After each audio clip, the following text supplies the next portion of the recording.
Magandang umaga all, mga maiinit na balita, mga isyong napapanahon. Mga up-to-date na kaganapan sa loob at labas ng bansa.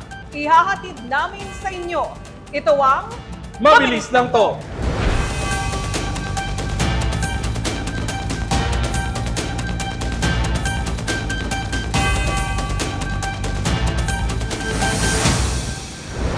News update muna tayo, dalawa na po ang kumpirmadong nasawi sa insidente ng pamamaril sa Ateneo de Zamboanga University High School Department sa Barangay Tumaga, Zamboanga City. Sa video, makikita mga estudyante na nagpanik matapos makarinig ng putok ng baril. Sa inisyal na ulat, isang grade 7 student umano ang suspect sa pamamaril. Abangan ang iba pang update sa pangyayari sa All TV News. Sa ating ulat panahon, mataas ang tsansang maging ganap na bagyo sa loob ng magdamag ang low pressure area o LPA na nasa loob ng Philippine Area of Responsibility o PAR.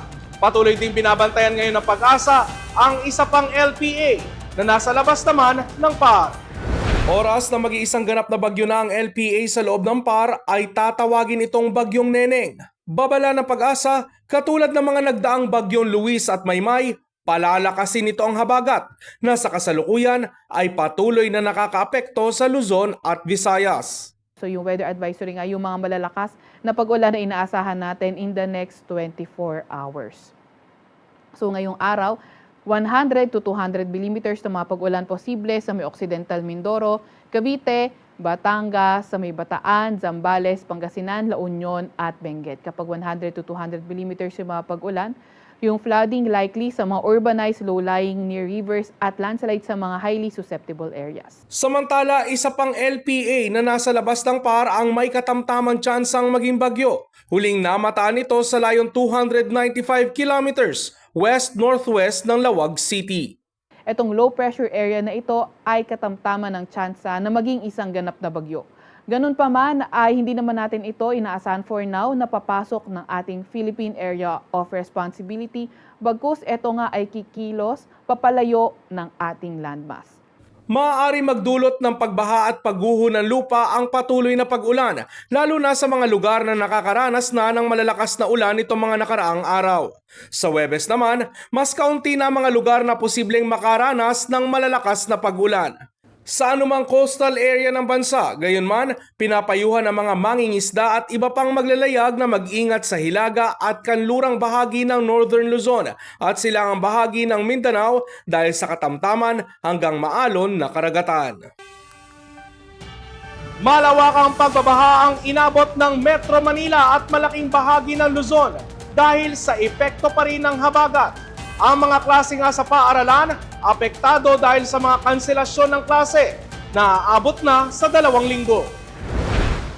Suspendido ang eskwela sa malaking bahagi ng Luzon kabilang na ang Metro Manila, Ilocos Sur, La Union, Pangasinan, Benguet, Zambales, Bataan, Tarlac, Pampanga, gayon din sa Bulacan, Cavite, Batangas, Rizal, kasama rin ang Laguna at Occidental Mindoro.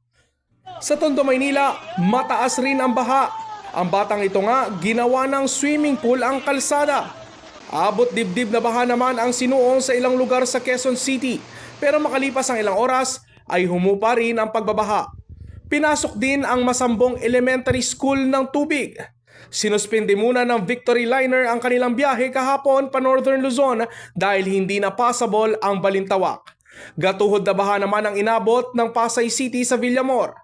Ang level ng tubig sa Marikina umabot sa ikalawang alarma dahil sa malalakas na buhos ng ulan.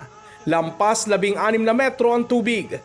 Nagkulay putik naman ang pagragasa ng baha sa San Mateo, Rizal. Babala ng Pag-asa, magpapatuloy pa rin ang mga pag-ulan sa mga susunod na araw, kaya manatiling umantabay sa abiso ng inyong mga lokal na pamahalaan. Sa sports balita, Alas Pilipinas Under-17 tumapos sa ika-15 pwesto sa Volleyball World Championship sa Chile. At Alas Pilipinas, dinomina ang Beach Pro Tour sa Busan.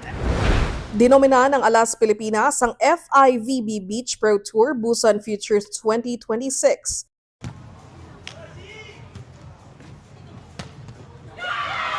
nakuha ng duo ni na Sofia Pagara at Kai Progela ang gintong medalya at first ever medal sa Beach Pro Tour.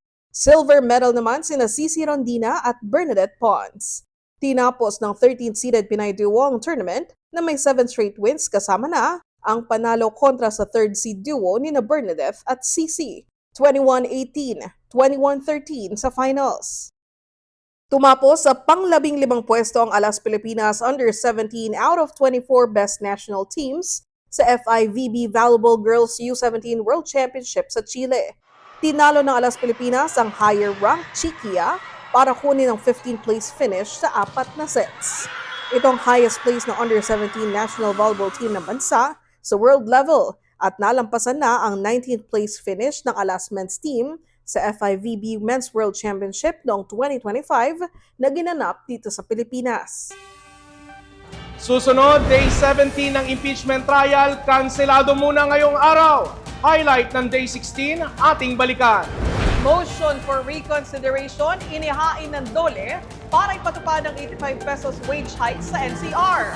Alamin yan sa pagbabalik ng Mabilis Lang To.